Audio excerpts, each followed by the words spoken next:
The United States military will probably increase its presence in the South China Sea after pulling out of Afghanistan in a move that will counter Chinese militarization of the disputed water, political analysts said. Celebratory gunfire echoed across Kabul as Taliban fighters took control of the airport before dawn on August 31st after the withdrawal of the last US troops, ending 20 years of war that left the Islamic militia stronger than it was in 2001. The withdrawal is a strategic retrenchment to free up US capability to compete with rivals like China and Russia, said Renato C. Castro, an international studies professor at the Salle University.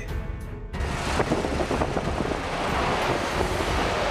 US has realized that staying in Afghanistan does not provide any benefits, he said in a Zoom interview. It's not a maritime domain, and they were putting a lot of money for nothing. What do you do when you realize that your investment is not earning? You cut loose. This is what you call strategic retrenchment, he added.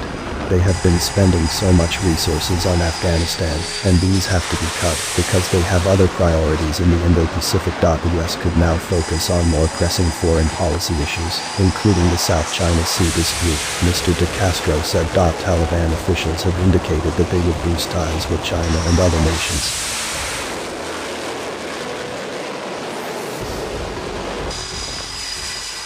The Taliban's takeover could present political and economic opportunities for China, including developing Afghanistan's vast mineral riches, AP reported. Beijing has said it was ready to help rebuild the impoverished nation. It said. The Philippines should expect the US to deploy more patrol ships in the South China Sea, while helping its former colony boost its naval force, Mr. De Castro said. The focus of the US will be in this region, he said. They will give us more attention. We can expect more resources from them. The pullout indicates the seriousness of the US in meeting security challenges from regional powers, said Victor Andres Manhid, president of a local policy think tank. The obsession to contain extremist groups in Afghanistan gave China room to rise in the Indo-Pacific, he said.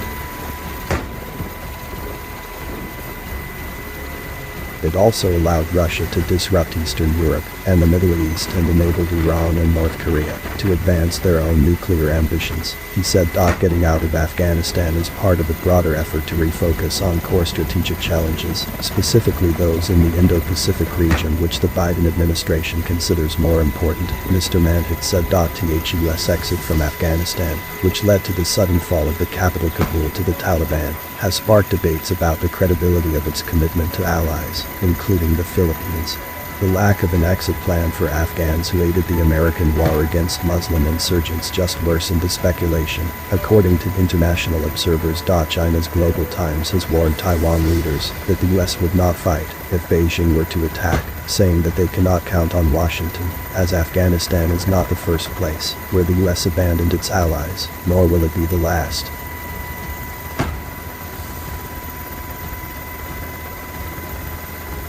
Jose Antonio Custodio, a security and defense consultant, said the US has to consider its own survival when trying to defend an ally, such as the Philippines. This should not be a problem, as long as the Philippines and other partners are picking up their own weight in an alliance, he said in a Facebook Messenger chat. The Philippines is unlikely to become the next Afghanistan in case it is attacked by China or local extremists, because its interests are very much well aligned with those of the US, said Robin Michael Garcia, a political economy professor at the University of Asia and the Pacific. The material interests of the US will always come first, he said by telephone.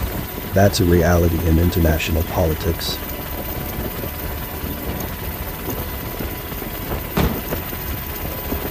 The Philippines can still rely on American security guarantees in case of an attack in the South China Sea, because the disputed waterway is a key global trade route, Mr. Garcia said. The US has always called for a rules-based order in the South China Sea, and it is especially called for freedom of navigation, because stifling of trade in that area will affect how much they earn, he said. It's very clear that in the South China Sea, the interests of the US are huge because of trade. It's difficult to compare the behavior of the US in the Middle East or in Afghanistan with its behavior in Asia, Mr. Garcia said. The interests of the US are very much aligned with the interests of East Asian and Southeast Asian countries. International observers have said that the South China Sea is important for the regional ambitions of China, which has been competing with the US in trade.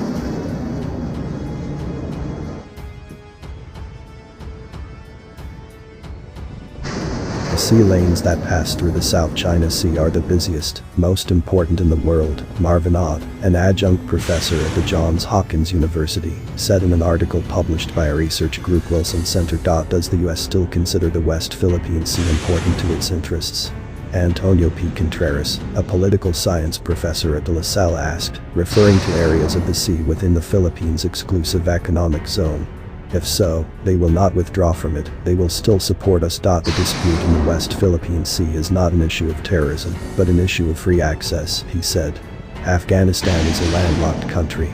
Meanwhile, Mr. Contreras said the miscalculation of the US in Afghanistan might become a harbinger for the decline of superpower interventionism.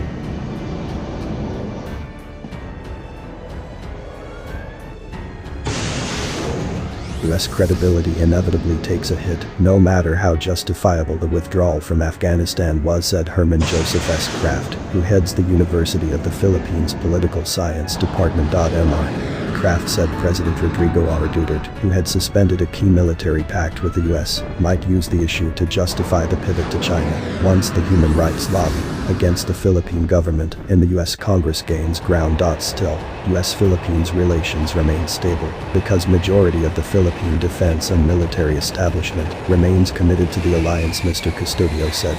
No matter how local pro-Chinese elements belonging to the Duterte administration and even within the Philippine military will want to spin it, the Philippine-US alliance remains on stable ground, he said.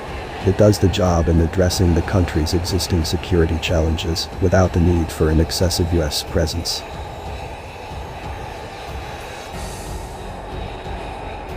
Meanwhile, Mr. Contreras said Taliban victory in Afghanistan could boost the morale of extremist groups operating in Southeast Asian countries, including the Philippines. Extremist groups usually are inspired by this collective sense of affinity with jihads all over the world, he said. Their morale will be boosted by that. The Philippines can expect support from the US in its counter-terrorism measures despite Washington's shifting priorities, Mr. Custodio said. Even with the US pivot to Asia going on in the previous years, the US remained focused and dedicated in anti-terrorism support to allies and partners who experience domestic terrorist challenges, the defense analyst said.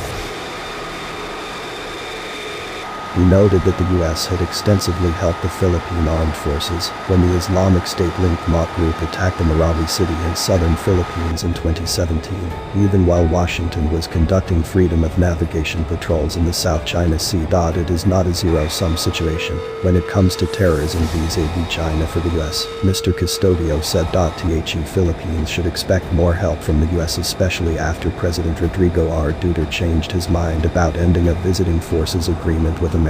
He added, these activities will cover a wide range of issues from counterterrorism, external defense enhancement and humanitarian assistance and disaster relief, he added.